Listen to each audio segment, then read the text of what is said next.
we are now getting on board Priyankar Biswas, who's the Industrial Logistics and Research Analyst, JM Financial, joining us. Hi, thank you so much, Priyankar, for joining us. Priyankar, as I can see, as far as the data center pipeline is concerned over FY 2025, 2030, it is likely to grow at around 22%. What is the kind of growth that you see for data centers in India?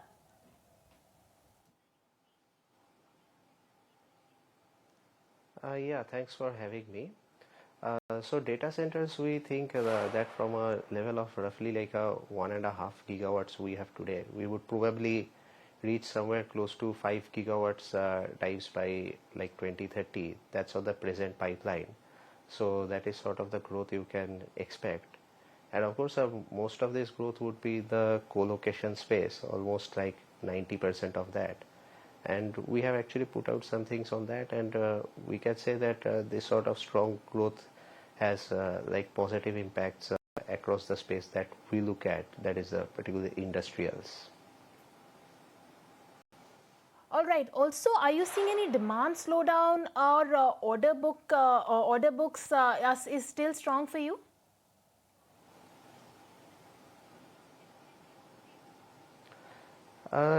Specifically for data centers, what I will say is that there is no such slowdown as such. In fact, the things are accelerating as we speak.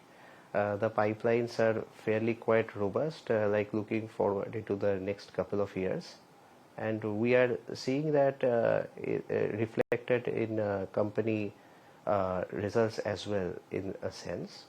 However, if your question is mostly on the overall industrial space, it's sort of a mixed bag, I would say. While we had quite good order inflow momentums in something like Siemens India, we cannot say the same for ABB, where we had a order inflow decline. So a mixed bag, but core guys like L&T continues to do exceptionally well on order inflows.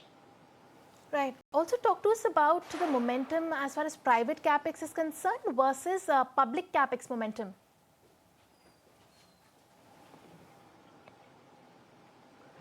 So, as far as private capex is concerned, there are kind of you can say deferral of projects that are happening. So, especially like steel and a few others.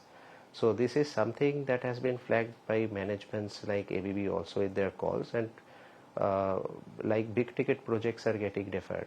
However, having said that, in certain spaces like data centers and power transmission, which are also in a sense mostly private in nature at the moment, like PPP in a sense, so there we continue to see and expect to see going forward like steady momentum ahead. As far as the government capex is concerned, there was earlier a concern that post the GST cut that the government capex would meaningfully slow down, but that may not be entirely the case. We are still seeing, let's say, relatively robust momentum in spaces like defense. Also, we highlighted about power T&D, which does not depend too much on let's say direct government funding. And the main space that we continue to see headwinds like in a public capex happens to be the water related space, where we are seeing sort of a build-up in receivables and lack of ordering. Also, Mr. Biswas, talk to you about how is weak global demand affecting the order flows in the engineering goods, textiles and the auto components?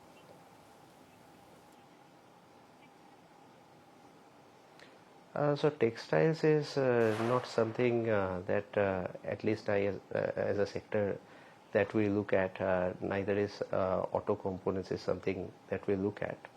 But like at least on our coverage space, what I can tell you is that if it is on the EPC side of things, like for example an L&T or a KEC, there is a strong, robust Middle Eastern capex pipeline on both oil and gas and transmission. So orders are still flowing in over there, and they continue to be healthy. However, in certain other more like the generic cap goods names. So we are seeing some kind of a softness. Okay, so that's as far as the industrial sector is concerned. Mr. Biswas, afternoon, Ashesha this side, and since you also track the logistics sector, let's also talk about that. What kind of demand trends are you seeing across all modes, whether it is rail, road, or via any other kind of mode that you track, and how are demand trends shaping up across the sector?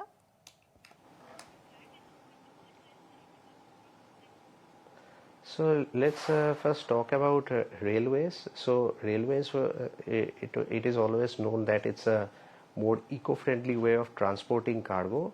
But having said that, the rail modal shares are not showing any signs of improvement as we speak, and this has let's say reflected in relatively modest type of volume growths in name like container corporations. So that anyway where they're in, let's say, the results per se, like when we look at, let's say, a container corporation type originating volumes.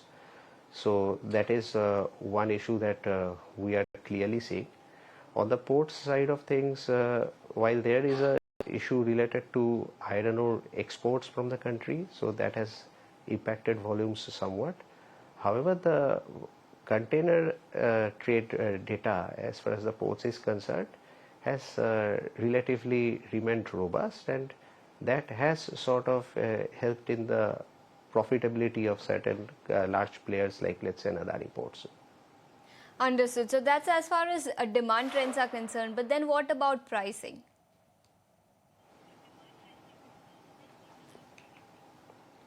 So from a pricing point of view, so the depreciation of the INR versus the USD had clearly helped somewhat because a lot of this pricing is often USD denominated, so that has the positive effect, so as to speak.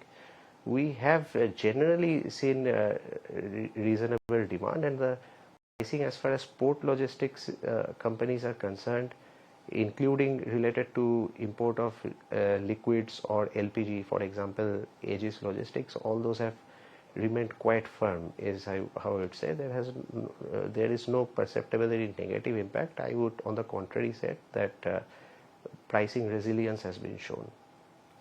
Okay, so that's as far as pricing is concerned, but government has also undertaken several initiatives to support the logistics sector, not only through the national logistics policy, but just 2 days ago we had railways minister come and reduce, they've changed the freight policy as far as pricing is concerned. What do you make of the government support to the entire logistics sector, and what kind of benefits is the industry enjoying on account of that?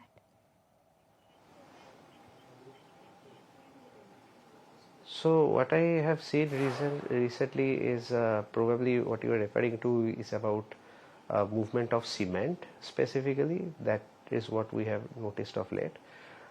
This may have some positive impact as far as movement of cement on containers is concerned. But having said that, it may not move the margin too much on container related, let's say, rail logistics players, because generally speaking, margins on the domestic segments, that is where this policy has a stronger effect, is relatively small or lower in the mix. So not much of an impact, I would say, at this level from, let's say, the cement transportation via containers policy that was introduced, let's say within last week. Understood. So that's the view when it comes to the industrial sector and the logistics sector. Thank you so much for taking your time out and joining us today from the sidelines of JM Financial Conference, and we look forward to interacting with you more often right here on ET Now. On that note, we need to slip into a very short break, but we'll continue our coverage on markets on the other side. Don't go anywhere.